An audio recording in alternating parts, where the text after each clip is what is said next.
What is up, everyone? Unrested back again with another dark side of Japan. Today's topic is Karoshi. Karoshi is death by overwork. It is something that is not completely unique to Japan. It happens all over Asia, China as well.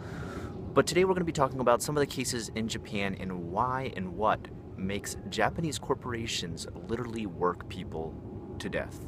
We're also going to just talk about some of the strains on people, not necessarily the strain of having a heart attack and dying from overwork or heart failure from overwork, but just the strain it takes on normal everyday life and how it ties into some of the other dark sides of Japan, such as the decline in population, people unable to have children because they just can't even get time off of work to take care of them, so why stop and have maternity leave when you're going to get demoted or fired? Let's jump right into it. First of all, I'd like to kind of surprise you with some of the companies that are on this list for overworking people. One right away that jumps to mind is Toyota, yes, the car maker. You may think, well, I haven't heard many stories like this over in America about Japanese overwork. Is there really any popular companies doing this? Yes, Toyota, the car company, recently settled a case where a man was working over 80 hours a week and died from heart failure. His wife had sued the company soon after because he was only 35 years old and had a very healthy working life ahead of him. He died from heart failure when he was forced to work hours in which he had little to no sleep in between shifts. His heart literally shut down from not getting enough time to recover. That being said, even after she sued them, and this case actually happened years and years ago, but it wasn't finally settled until just last year. She finally won money that is very small in comparison to lawsuits in America, but it is kind of a landmark case that she won this. It's very rare that people win cases against companies that work people to death.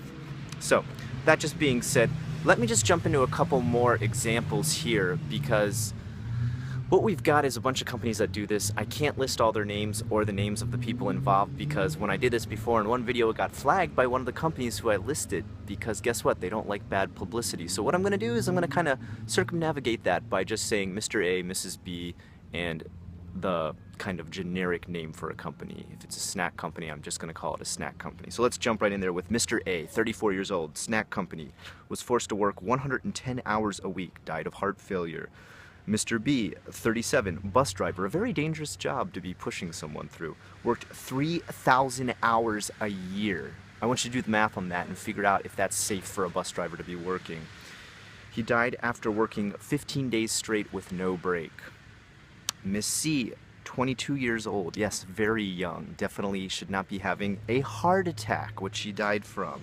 She was a nurse, heart attack at 22 after 5 consecutive 34-hour shifts.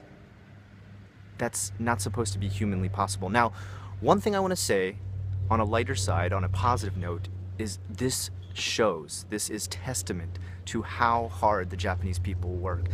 Mostly how hard Asia in general, the Eastern world in general works compared to the Western. Guys, they work their asses off here. They work so much harder than us. Imagine your most exemplary worker in America. Well, that would be like someone at a retail shop here in Japan.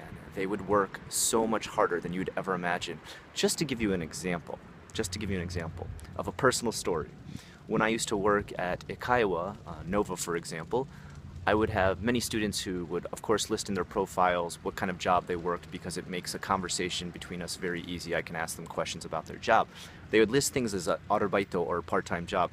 And I would ask them, I'd say, so you do this job, how often do you work there, when do you work there? And they'd be like, oh, I work, 5 days a week, 8 hours. And I'd be like, well, wait, that's full-time. I thought your job said part-time on the description. And they'd be like, oh, well, I mean, I only get paid for 4 hours, but usually I have to stay 4 hours over to like stock shelves and stuff like that.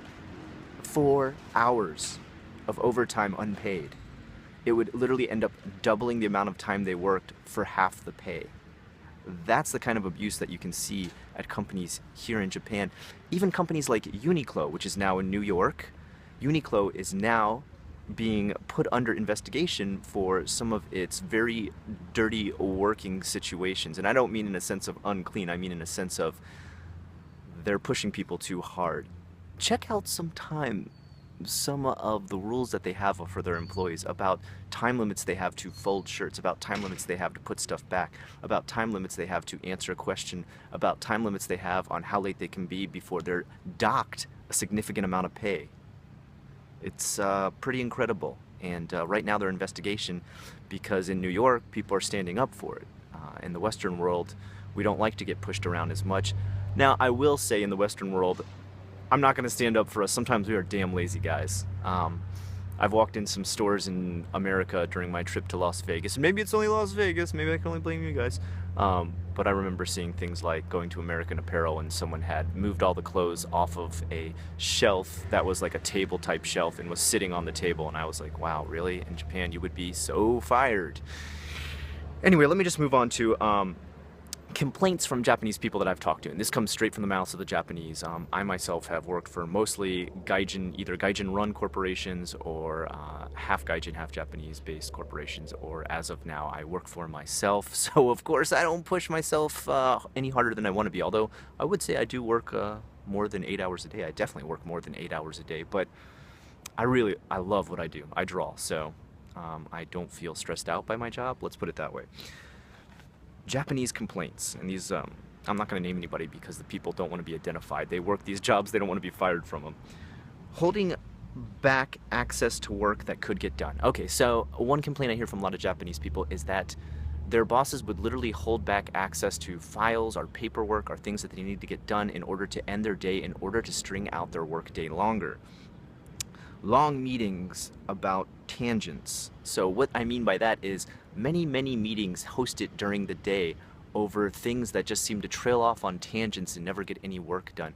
They complain to me a lot about how there seems to be countless meetings over nothing to just make the day go longer, to give people this kind of water cooler, let's meet up and have a few coffees and talk about work while still staying at work and never getting to go home and see your family or have family time.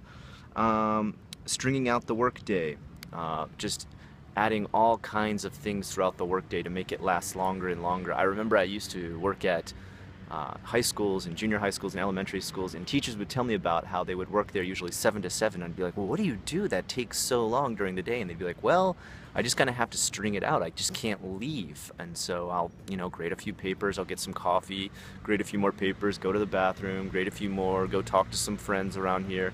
And I never really get to go home, not because I do actually have so much tons of work, but that if I'm the first one to leave, the boss is angry. Kocho sensei is angry. And I'm like, well, why is he angry? And that's when I found out that the tradition in Japan is that you don't leave before the boss. You don't leave before the CEO. You don't leave before the company owner. If you do, that shows a great amount of weakness or a lack of loyalty to the company. Moving on from there, last one comes from females in Japan and complaining about worry to get pregnant. They worry that if they get pregnant that they will either, number one, lose their job, there is no maternity leave for them, or they will take time off from their job to have the baby, of course, and come back and be demoted. Just recently in my population decline video, I talked about a woman who had recently won a lawsuit against a company who demoted her simply for having a baby. And Japan worries about their population decline, yet makes no special circumstances for pregnant women. It's just so backwards, I don't understand. Alright, that being said, I guess from my own personal experience, I haven't had to go through this too much. One thing you will find working as a teacher here in Japan, they know how the Western world works if they open up an international school, and rarely will they try to force teachers to stay past 8 hours because they know we'll raise 2 middle fingers and walk out. As defiant as we are, I have worked some jobs here in Japan where my time is 9 to 5, it's a normal 8-hour job, and then suddenly when it almost is about 5 o'clock, they'll be like, oh, we have a meeting at the end of the day, and I would get called into the office with the other teachers, and we'd just have like one parent that had complained about some minor thing, like their kid had a scratch on their leg or a bruise on their knee or something because they fell down while playing at the playground. Pretty typical kid activity. And we'd have to talk about it, like, oh, what's new safety measures that we could go ahead, and how could we be better watching the kids so they don't get minor scrapes and bruises. And this meeting would go on for another 2 or 3 hours. It'd be 8:30, and I'd be looking at my watch like, am I being paid for this? And when I check my paycheck, no, I would be not paid for that. That was a company I eventually quit because of such a sense of not getting paid for what I felt was working hours. I mean, if I'm at a work meeting, am I not working? I'm not there to enjoy that work meeting. Um, that being said, something needs to be done. Obviously, death is the most critical outcome, but that's not the only thing that happens. People get stressed out, man. If you work somebody more than 8 hours, the saying all work and no play becomes very true. The amount of stress that puts on somebody's body to work a 12-hour day from 8 to 8, 9 to 9, or whatever your time is just insane, man. You can't do that. The human body was not meant to work that long. That's why people always talk about, why is there so many different caffeine drinks in Japan? You've got all these different caffeine things that have all different types of flavors and drinks, and some have nicotine in them and stuff like that.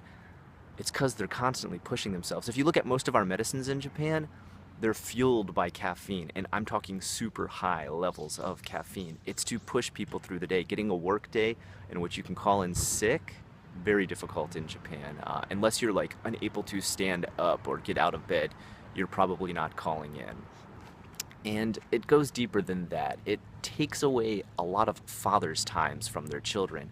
Many fathers are considered salarymen, as you would call them. They make a salary and they go to a job each and every day. No matter how many hours they're working during that day, they're getting paid the same salary.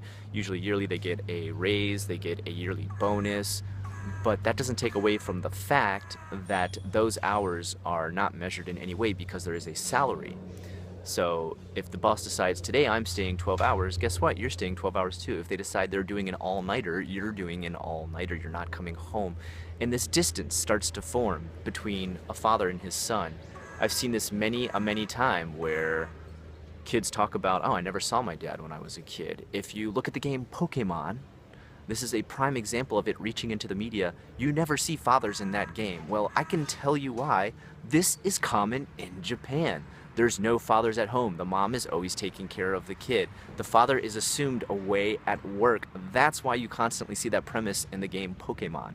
So prime example of it working its way into every aspect of Japanese media. It's commonplace. They take it as normal here. We see it as a disconnect between a child and a father. It's a disconnect, and it leads to a breakdown of the nuclear family. It also leads to the breakdown of people wanting to start families, or a drop in the birth rate, or the population decline. It works its way into multiple facets, and it's something that I'm not saying needs to be completely cut out of Japan completely. All these Dark Side of Japan series have some aspect that lends itself to tradition in Japan, and I think there are certain instances where it is okay, it does work out, it does make sense, but there's many times where it's destructive to the country. And if we don't get these social issues out there, they're never aired and they're never talked about, and no one ever tries to start to correct them.